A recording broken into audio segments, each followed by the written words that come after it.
Good afternoon and welcome to the Midday News. Here's what we have in the bulletin. Island-wide disruption. Scores of teachers remain off the job. Woman and 5-year-old son perish in Westmoreland fire. I'm Kelisha Williams and here are the details. More disruptions in the education system this afternoon as teachers remain restive island-wide. Hundreds of students have been asked to remain home as teachers stay off the job. We have more in this report. These teachers at the Manchester High School left the classroom Tuesday morning and took to the streets. Their plight. What do we want? Live up a salary. What do we want it? Now! It's the second straight day that teachers have taken industrial action over the government's new compensation review scheme. And I would just want to indicate, and to signal to the government of Jamaica not to take this lightly. There's a wave of discontent across the country. I'm seeing two different sets of responses from our teachers. Almost all our teachers are trained graduates in the system. One response is for teachers just to leave the country. While the teachers indicated that classes were not disrupted, they said they had to take some time out to voice their concerns. We, the teachers of Manchester High School, are not pleased, not satisfied with what we're getting, and so we want to let them know that we will be rejecting the offer that has been put on the table before. And from sticking out for more to sticking together. At the Magotty High School in St. Elizabeth, teachers joined the call for the government to treat them better. This time, the teachers took things a step further. 45 them say, stop pumping them up. 45 them say, stop pumping them up. At other schools, like the Sydney Pagan STEM Academy in St. Elizabeth, students were asked to stay home as teachers took action. We stand today resolute in our actions. We have decided to sit in today to send a strong message to the JTA and the government that we are not satisfied with the compensation package that is presented. Meanwhile, at the Winston Jones High School in Manchester, only 5 of the 48 teachers at the school turned up this morning. Others reported sick.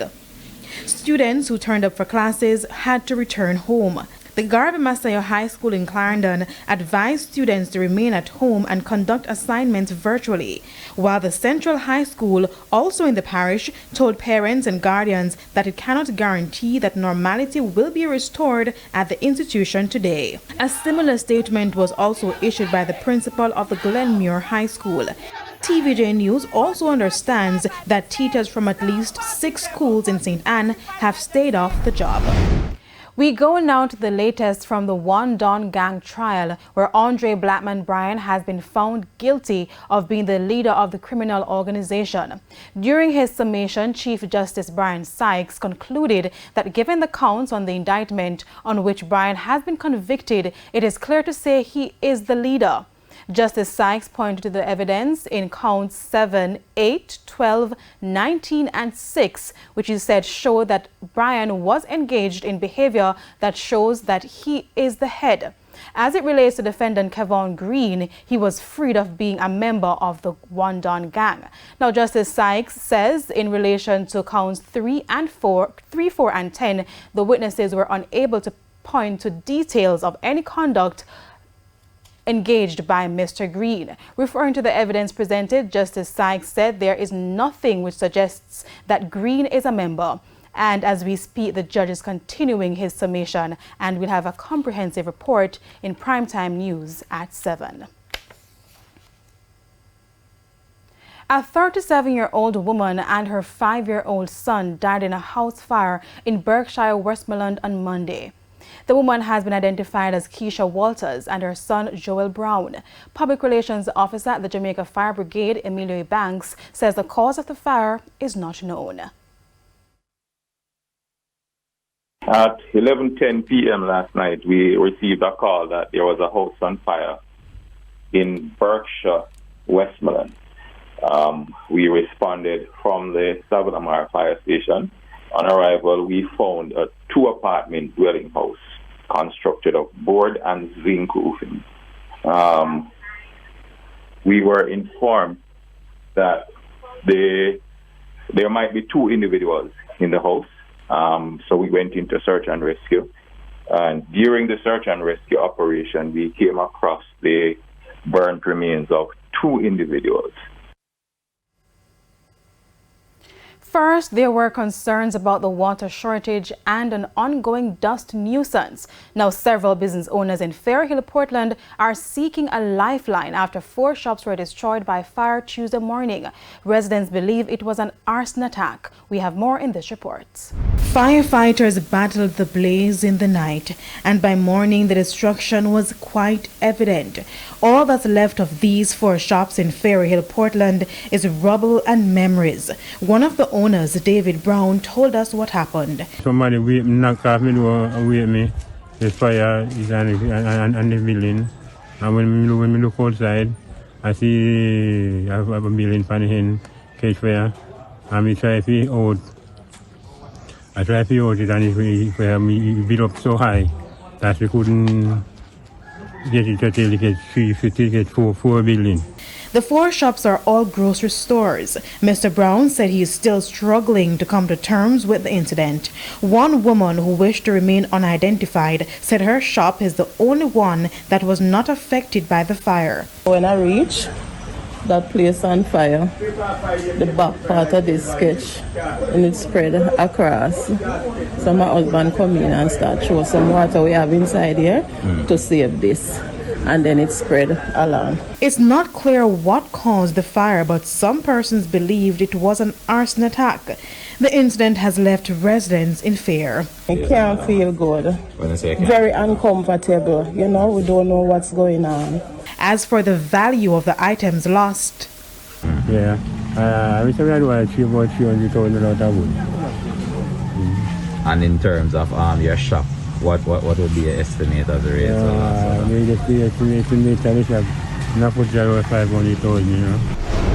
Meanwhile, Assistant Superintendent at the Port Antonio Fire Department, Everald Brown, says an investigation is underway to determine the cause of the fire. I'm aware of that fire, just a few hundred feet away from where that fire took place last night. Our next shop was destroyed about a week ago. But as to whether both incident related, I can't say. I can't speak to what the cause of that one, either the one that took place last night. And it's time for a break. Please stay with us. I'll have more stories when I come back. Welcome back to the Midday News, and thanks for staying with us. Industrial Minister Aubin Hill is refuting claims that a relative of a cabinet minister is linked to the company which was granted license to import cannabis from Canada. Mr. Hill addressed the issue at a press conference at Jamaica House on Monday. The minister has no relevant access or decision making in the approval or giving of license. It doesn't come to the minister. The minister doesn't get anything. No minister at all. Nobody in cabinet. Nobody. Because that's how we have been going in Jamaica in the recent past. We want to make sure we separate the political people who everybody says have their own personal interests. Some small farmers have blasted the government and accused it of influencing the granting of license. However, Mr. Hill says there are systems in place to prevent this. In any cannabis, anything. I see it in social media. I double check it in cabinet. No cabinet minister has any son or daughter in any cannabis, anything. So for this one, you can leave us alone. I know you tackle us on lots of things, but you can just leave us alone. No. In a TVJ News follow-up now, Member of Parliament for Portland Eastern Anne-Marie Vaz is adding to the cries of constituents regarding the disruption of water supply and the prevalence of dust in the Fairhill division due to the ongoing roadwork. In a release, Mrs. Vaz explained that while the roadworks will greatly improve the ease of transportation within the constituency, it has unfortunately affected the water lines and disrupted the supply to residents in several areas. She knows that for months she has been pressing the National Water Commission, NWC, and the contractors for the highway project about the disservice to the residents and has expressed her disappointment with the pace of the work carried out by these stakeholders. Mrs. Vass said, as a resident of Portland, she too is affected by the slow pace of the road work, which is causing a decrease in water supply and excessive dust. It's why she's urging the agencies to accelerate their efforts to fix and mitigate the water and road woes. The release further states that in the interim, drought allocations from the NWC and the Ministry of Local Government will commence to truck water to the affected areas this week. I wanted an election. That position this afternoon from Senior JLP Councillor Delroy Williams. Mr. Williams is also the mayor of Kingston, however accepts his personal stance is not enough to overlook the issues in the economy. We have more in this report. No local government election until February 2024. Contrasting views across the political divide and among other stakeholders over the decision to postpone the vote by a year. But JLP Senior Councillor and Mayor of Kingston, Delroy Williams, says the position of the government on the issue is fair. My personal view, we would have liked an election. From the standpoint we are very confident. But when we look at the arguments put forward for the postponement of election, we believe that the arguments are good. We believe that they are reasonable. As it relates to the argument that the JLP is wary of calling an election due to fears it could lose to the PNP, Mayor Williams had this to say. We expect to win back the municipality. Our councillors here in the Kingston and St. Andrew have been doing well. I mean, most of them would want an election now. They wanted an election when it was due in November of 2021, I believe. They wanted an election. I wanted an election also. We didn't get it. Now we still want an election, but government there are larger issues at stake that we have to consider. The mayor stressed that the JLP's track record in Kingston and St. Andrew Municipal Corporation is especially good, and the constituents have seen the performance. I take my responsibility seriously, and we execute. We have done a number of things within the city space. We have we have declared our vision for the city. We have been pursuing the path that we believe that the transformational path and the re-imaging of Kingston, and that we believe that we are on the right track. But is he worried that the additional time would be sufficient to iron out the issues outlined by the government? Government says that they can take about a year or to settle those issues. Let's settle them. Hal Shaneberg reporting for TVJ News. Time now for the Business Minute.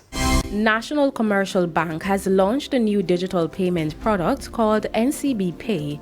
It allows cashless and contactless transactions at participating merchants using a near-field communication NFC-enabled smartphone.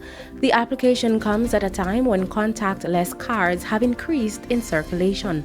General Manager of NCB's Payments and Digital Channels Division, Daniel Cameron Duncan, says users will be able to link their physical payment cards to a digital wallet on their device.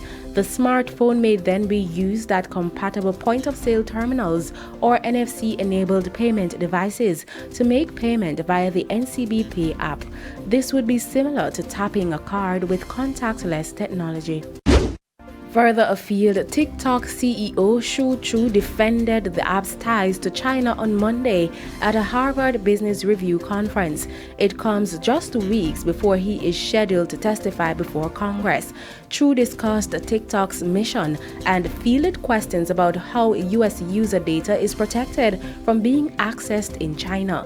He said China's government has never asked for U.S. user data and that the company would refuse any such request.